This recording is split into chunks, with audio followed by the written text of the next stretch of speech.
Are you ready?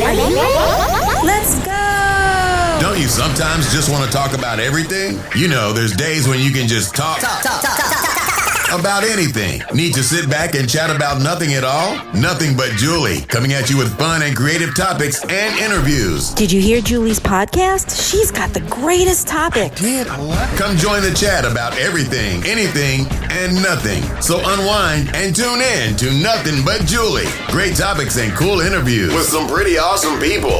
And now, without further delay, here's Nothing But Julie.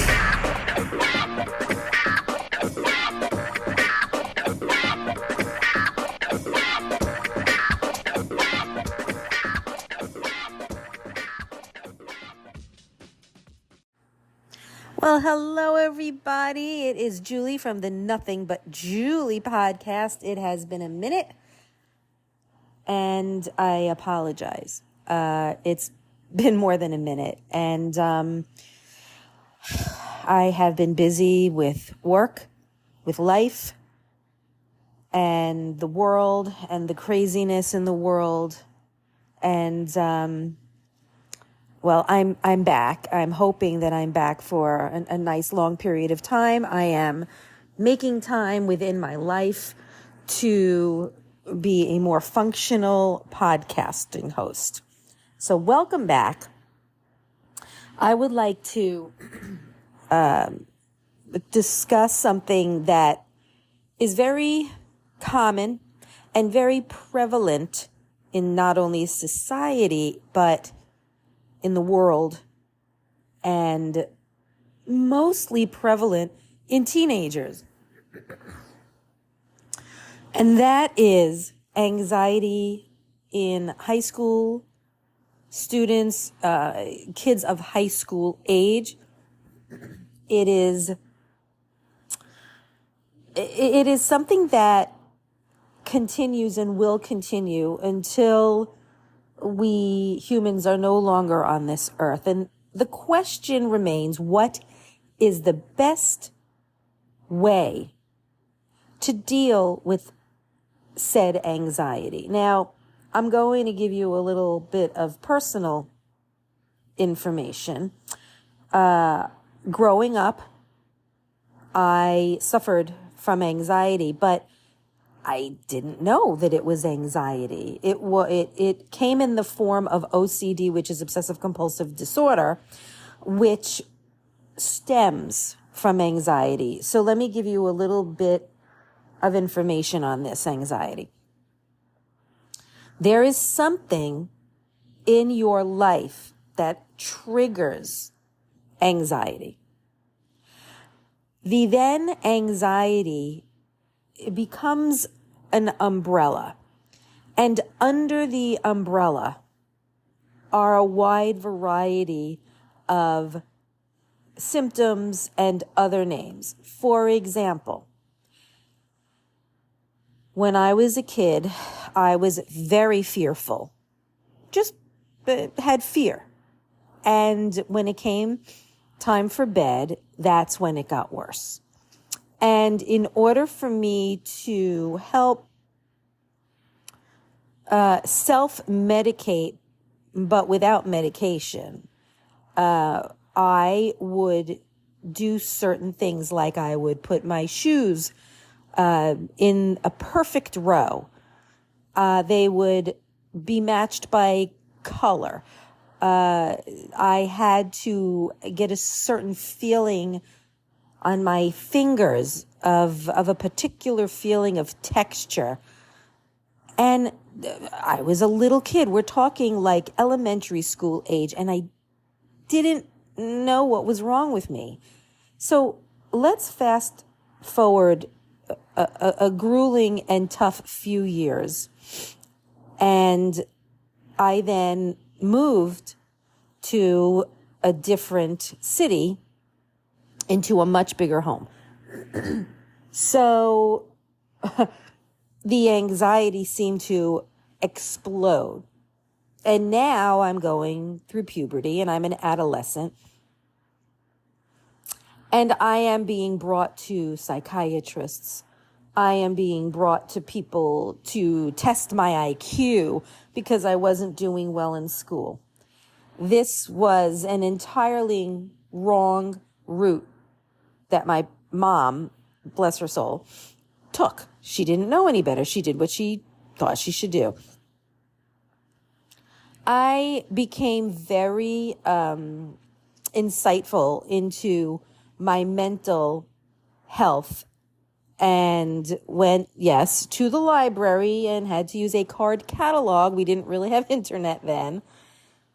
And I found a scarce amount of information.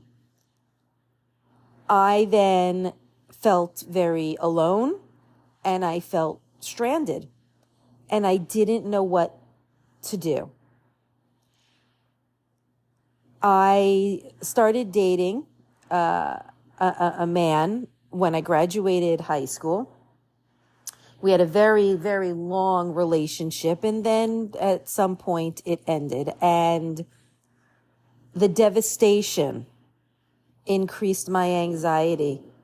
I did not know what to do. So I was told to go see my dad's psychiatrist, who my dad had depression. He had panic attacks. He had anxiety. So, of course, because there was still very little known about this, I was put on medication. And I got into a car accident on the way to work. Thank God it was nothing but just a little bumper accident. I then came off the medication. Boom, done. And realized I need to really look into this more. So I am now 22 years of age and did not know where to go, did not know what to do. The anxiety was getting the best of me. And I was so worried that I was going to either become a creature of habit or become like my dad, who suffered for years, and I didn't want to. And somehow, on my way home from a night out with friends, I was passing by this office building that I had seen for years. And the next day I went in there, and it was an office building with a doctor who treated OCD and only OCD. And I'm like, I don't even know what that is. I walked in, and it just so happened that the doctor was standing out in the hallway, and I spoke to him, and I made an appointment. And after the first hour, he said to me, give me just 1 minute. He opens the door and he goes to his assistant and says, I need you to cancel my next appointment, which was maybe an hour away. He told me that I have been suffering from anxiety caused by particular triggers that then causes OCD and particular tics, anxiety, the whole gamut. When I walked out of there, I went into my car and I cried like a baby. And I'm yelling in the car, and it was a release and a relief that I have now finally realized it is not me. This is not something that I am going to have to live with for the rest of my life. I am going to learn coping skills. I did not want to be medicated. I didn't. So needless to say, I stayed with him for 2 years. And he gave me worksheets that I would at some point learn from memory. And these particular worksheets had 10 questions, starting with, what are you feeling? And then a few questions later, it was, what can you do about this feeling? And then the 10th question was, how are you feeling now? For those maybe 60 seconds, while reading these questions and answering them, I did not feel my anxiety. For that 60 seconds, I did not feel like I had to do certain ticks or get specific feelings on my fingers or on my feet or make certain sounds, because that was the anxiety. The OCD was what I was doing to help remedy that. And I'm 22 years old and had been doing this since God knows when. And then started thinking, oh my God, this is going to take me forever. And then I started to feel down and sad. And he said, stick with it. This is the hardest part, but stick with it. And I am a person of discipline, and I stuck with it. And it got better. I am now 55 years old, and oh yeah, I've got my anxiety. See, the thing is the anxiety never really goes away. But let me rephrase. You still won't get the intense feelings. It will still be gone. While you might not get, I'm saying this wrong. You will still always have that sense of anxiety, but you now have tools and you have coping mechanisms. So once you feel triggered like that, it will be gone. So yes, you might still get those feelings, but they can be gone, and they can be gone quickly. And I am proof that you can do it, because 22 years of dealing with this, and it actually became a lot easier. So this is the deal with your anxiety.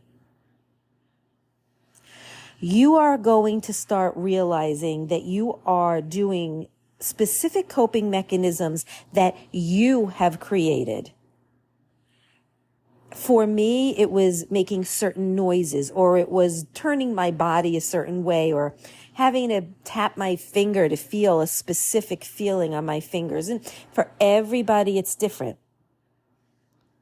So what I would like you to do is, next time you feel that anxiety, what is the immediate thought process?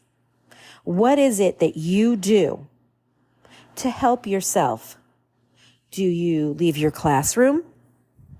Do you go see a counselor, a teacher, a principal?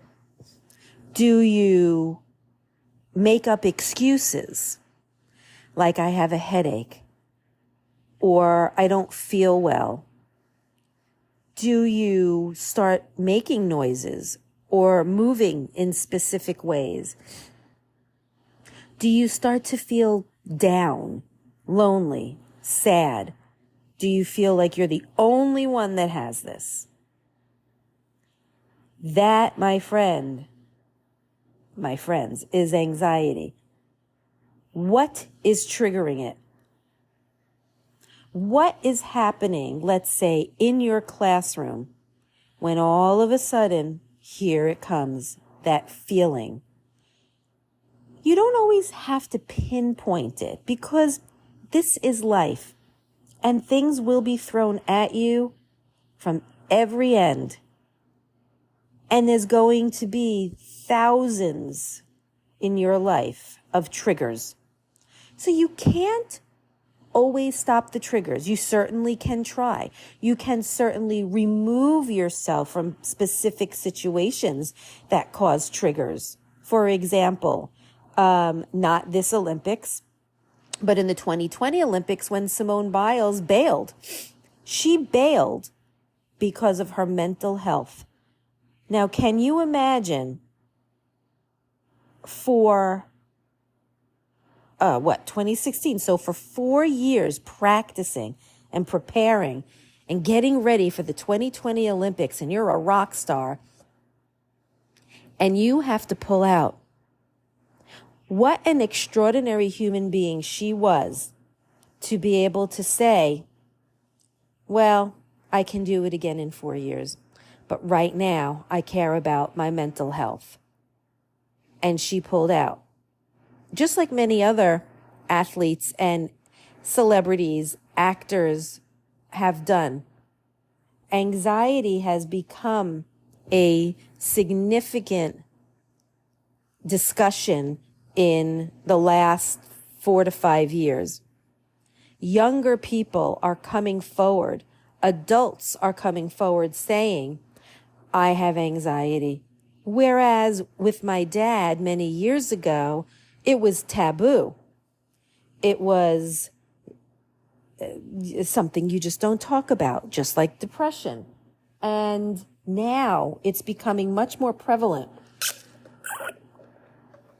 You see, the anxiety has always been there, but nobody would speak about it. And I am telling you, talk about it. Because the people that you think might not be the type of people that you can discuss this with are suffering in silence, just like you. So don't suffer. Don't suffer in silence. Don't say, I just don't feel well. You say, I'm having anxiety right now. I need help. It's freeing to do that, and it's freeing to say that, and there is absolutely nothing wrong with admitting it, just like I did to you. Now, my anxiety has done a complete 180, but I worked on it, and I worked and I worked and I worked on it. And it got to the point with these worksheets that this amazing doctor gave me. It got to the point where I did memorize the questions, but instead of memorizing each question, let me give you an idea of what I would go through. Okay, there's a trigger, whatever it was. And at the time for me, because I had such bad anxiety, the triggers were everything and anything. It didn't matter. My brain was filled with anxiety. And what would happen was, after a very short period of time, when I mean short period of time, again, let me rephrase that. It took me a while, but in the grand scheme of things, it wasn't very long. So let's say 2 months. I went from having anxiety and then it turning into OCD and me having to do certain things to stop it, to now having these 10 questions in my head. And those 10 questions didn't last. It took a completely different side. So from the beginning, yes, I would ask one question and answer it, the second question and answer it. And then at about 60 seconds, I would be at the 10th question. And the 10th question was, how do you feel right now? And because I learned that the 60 seconds, the mere 60 seconds it took for my mind to focus on something else, that was the hardest part, because you're still thinking about the anxiety. But that's why it's called work. These coping skills work. 2 months later, if there was a trigger, and yes, there still were triggers, I was able to change my behavior and refocus my brain on something else in a mere 5 seconds. I no longer had to ask those questions anymore because my brain started getting used to me changing the behavior with those 10 questions, that it just became normal that when I got triggered and I can feel that anxiety, I was able to refocus my brain on a different behavior. And just like that, the anxiety was gone. And I am a pretty tough audience. I won't believe until I try it. And boy, were those first couple of months hard. But my psychiatrist, my therapist, whatever you want to call him, he kept telling me, keep doing it.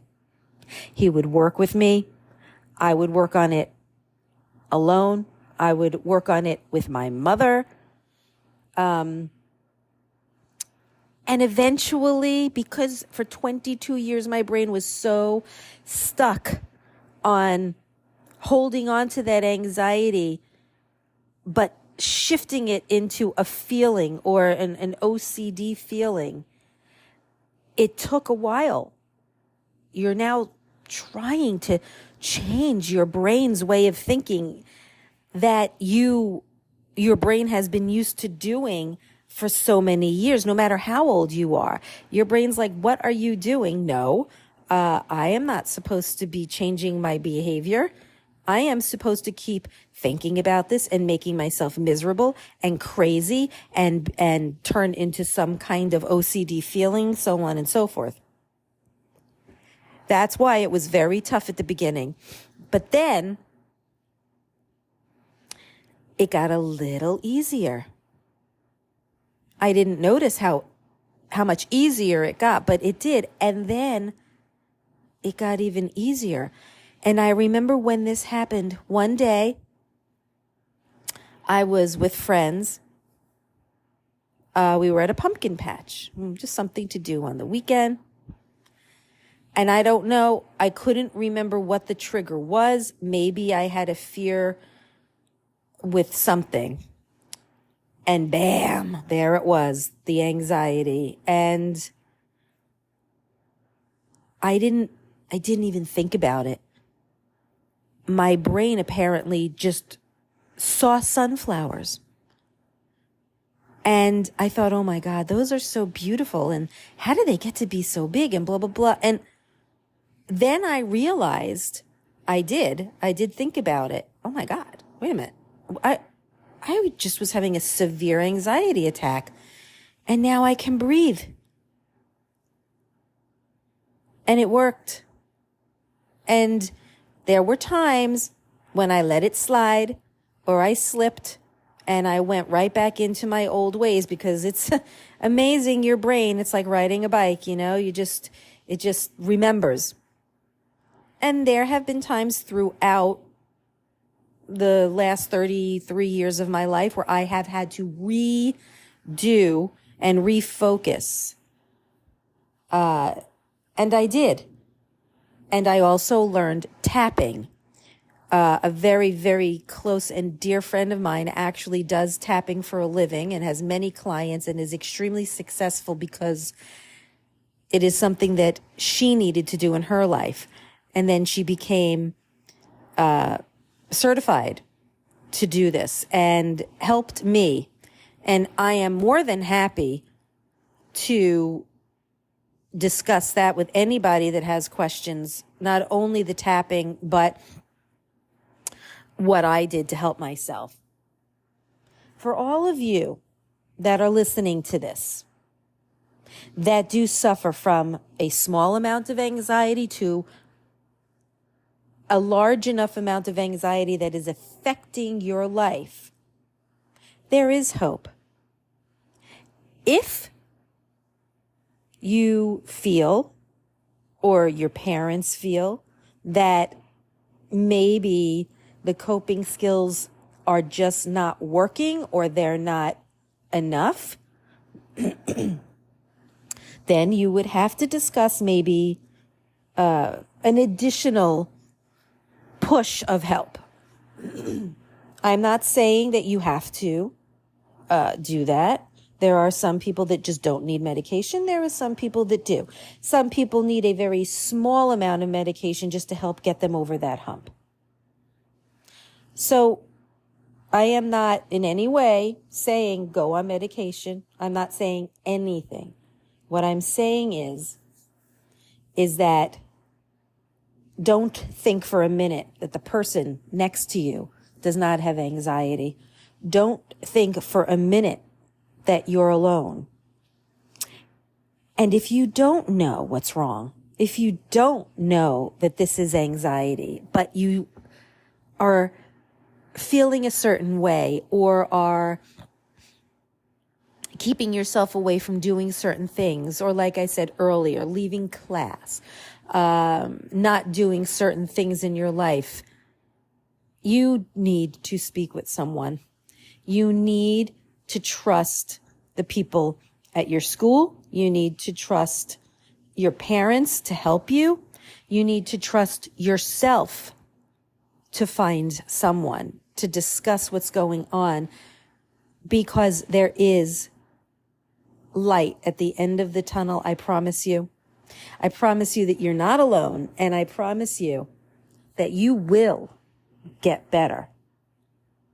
But you do have to work at it. Nothing in life is easy. Nothing in life is easy.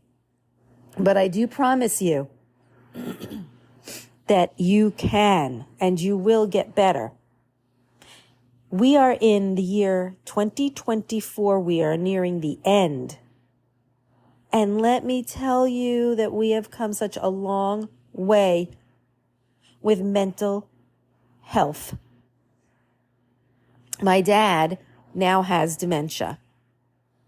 He suffered his entire life with depression and anxiety and did nothing but medicate. You know, piece from the old school, just give me a pill.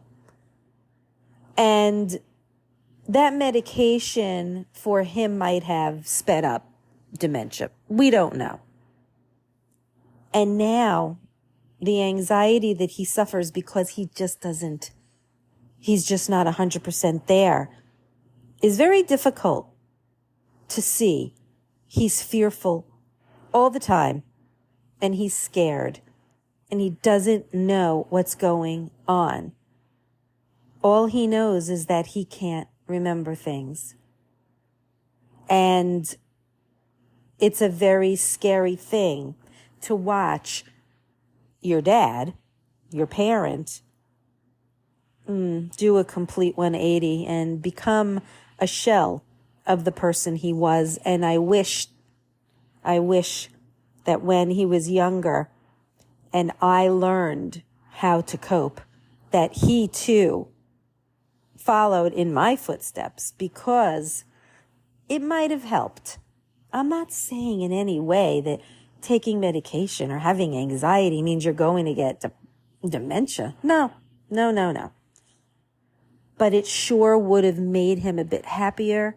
It would have made him feel more relaxed in his own skin. And I think that we all need that, whether we have anxiety or not. It's great. A great feeling to feel comfortable in our own skin. And especially when you're a teenager and, you know, you're going through all the hormonal changes and there's so many decisions that have to be made. What a great way to help ourselves. Look into the tapping. You can speak to me. You can email me. You can text me. You wouldn't be the first. I have received countless responses to my podcasts, and nothing will ever be said to anyone. But help yourself now. Look for the signs and know that you're going to be okay. And there are ways for you to help yourself. It's not a dead end. It is not the end of the world. You can do it. Have faith in yourself. And I know that you can do it. Thank you so much for joining me. I am planning on continuing to do different chapters of mental health, along with my usual silly and fun and ridiculous podcasts. If you listen to my, previous episodes, you'll understand that that's why my podcast is called Nothing But Julie. I'm just me. I just think of things and decide to share them with you. Have a wonderful day. Love yourself. Love yourself. And most importantly, be who you want to be. Don't be what others want you to be. And have faith in yourself, because you are amazing.